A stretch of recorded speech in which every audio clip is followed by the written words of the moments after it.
आणि आता एक नजर टाकणार आहोत दिवसभरातील महत्त्वाच्या बातम्यांवर। अमित ठाकरेंवर मारहाणीचे आरोप करणारे महेश जाधव यांचा राष्ट्रवादी काँग्रेसमध्ये प्रवेश। उपमुख्यमंत्री अजित पवार यांच्या उपस्थितीमध्ये पक्षप्रवेश सोहळा। अजित पवारांसारखं विजन माझ्या नेत्याकडे नव्हतं, महेश जाधव यांची मनसे नेत्यांवर टीका।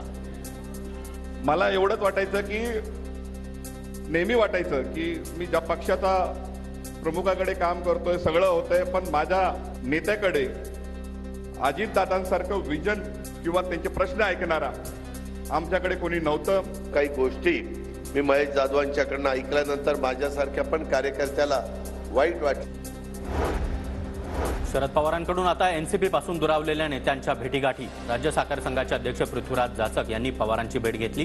गोविंद बागेमध्ये झालेल्या बैठकीदरम्यान मुलगा कुणाल जाचक देखील उपस्थित। बारामतीच्या काटेवाडीतील एका कार्यक्रमादरम्यान सुप्रिया सुळे आणि चंद्रराव तावरे यांची देखील भेट।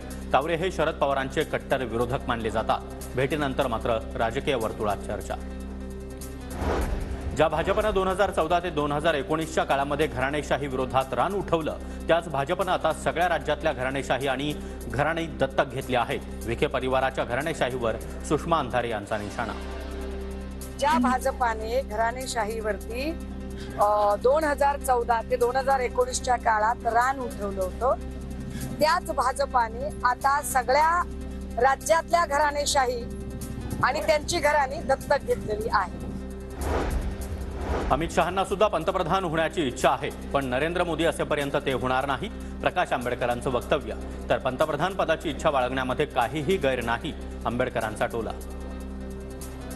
अमित शहाला सुद्धा पंतप्रधान होण्याची इच्छा आहे, पण नरेंद्र मोदी असेपर्यंत होणार नाही। त्याच्यामुळे इच्छा बाळगणं वाईट आहे असं मी मानत नाही। महायुतीमध्ये लोकसभेची एक जागा रिपब्लिकन पार्टी ऑफ इंडियाला मिळावी। केंद्रीय मंत्री रामदास आठवले यांचं महायुतीमधील नेत्यांना आवाहन। आरपीआयला एकही जागा न मिळाल्यास लोकांना तोंड दाखवणं देखील अवघड होईल, आठवले यांची प्रतिक्रिया। आम्हाला एकही जागा मिळणं अत्यंत आवश्यक आहे। रिपब्लिकन एक जागा मिळाली नाही तर आम्हाला लोकांना तोंड दाखवणं अत्यंत अवघड होऊन जाईल। विरोधकांची अवस्था गंभीर। विरोधक भाजपमध्ये येत आहेत, विरोधातील मोठे नेते भाजपसोबत येत आहेत, अजित पवार यांचं वक्तव्य। विरोधकांची तर अक्षरशः इकडे सैरावैरा पळत असल्यासारखं ते पळतायत आणि अनेक जण म्हणजे तुम्ही तर आश्चर्यचकित झालो। मधल्या काळामध्ये काही जण आपल्याही महाराष्ट्रामध्ये काँग्रेसमध्ये राष्ट्रवादी काँग्रेसमध्ये आले। सांगायचं तात्पर्य की अशा प्रकारची अवस्था सगळीकडे पाहायला मिळते।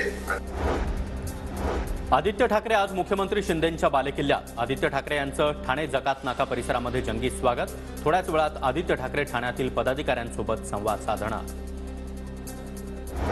अजित पवारांनी शरद पवारांसोबत फारकत घेतल्यानंतर अजित पवारांच्या कुटुंबातील सर्व सदस्य राजकारणामध्ये हळूहळू सक्रिय। आज पक्षाच्या अल्पसंख्याक मेळाव्यात अजित पवारांचे दुसरे पुत्र जय पवार देखील उपस्थित। दीपक केसरकर यांच्या विरोधामध्ये सिंधुदुर्ग मतदारसंघात लावलेले बॅनर्स चर्चेत। भाई आता खरंच पुरे झालं, आता थांबा। 5 वर्ष तोंड दाखवलं नाही, यापुढे आता येऊ नका, असा बॅनरवर उल्लेख। महापण, परुळे आणि भोगवे परिसरामध्ये बॅनरबाजी। जेपी नड्डा यांचा भाजप अध्यक्षपदाचा कार्यकाळ वाढवला। जून 2024 पर्यंत नड्डा भाजपचे अध्यक्ष असणार। भाजपच्या राष्ट्रीय अधिवेशनामध्ये ठराव मंजूर। मागच्या काळामध्ये काही गोष्टी वेदना देणाऱ्या ठरल्या।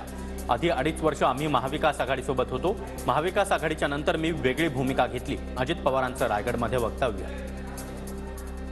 आपल्याला मधल्या काळामध्ये थोड्याशा काही गोष्टी वेदना देणाऱ्या झाल्या याची मला जाणीव आहे। मला त्याच्याबद्दलच्या काही क्लिप देखील पाहायला मिळाल्या आणि त्याच्यानंतरच्या काळामध्ये परत आपण ही राजकीय भूमिका घेतली।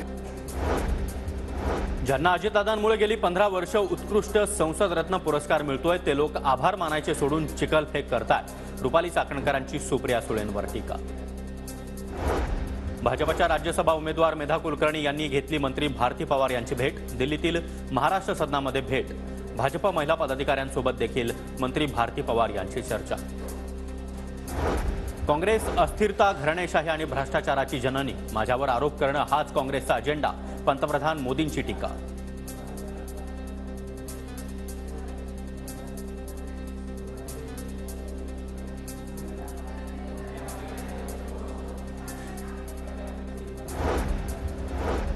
फिर एक बार मोदी सरकार. भाजपच्या राष्ट्रीय अधिवेशनामध्ये भाजपचं नवं गाणं लॉन्च. देश का परचम लहराकर आगे बढ़ते आए हैं. शरद पवारांच्या याचिकेवर उद्या सुप्रीम कोर्टामध्ये सुनावणी. शरद पवार गटाकडून विधानसभा अध्यक्षांच्या निर्णयाविरोधात याचिका. निवडणूक आयोगाकडून चिन्ह वाटप न झाल्याचा देखील मुद्दा मांडण्यात येणार. राणे आणि जाधव समर्थकांमधील राडा प्रकरणी कारवाई सुरूच. चिपळूण पोलिसांकडून आतापर्यंत 8 जणांना अटक केलेल्या 8 जणांना 15 दिवसांची न्यायालयीन कोठडी. मंत्री दिलीप वळसे पाटील यांच्या मंचर येथील निवासस्थानासमोर मराठा समाजाचं ठिय्या आंदोलन. मराठा आरक्षणासाठी होणाऱ्या विशेष अधिवेशनामध्ये मंत्री वळसे पाटलांनी मराठा समाजाच्या मागण्या विधानसभेमध्ये मांडाव्यात. आंदोलकांची मागणी.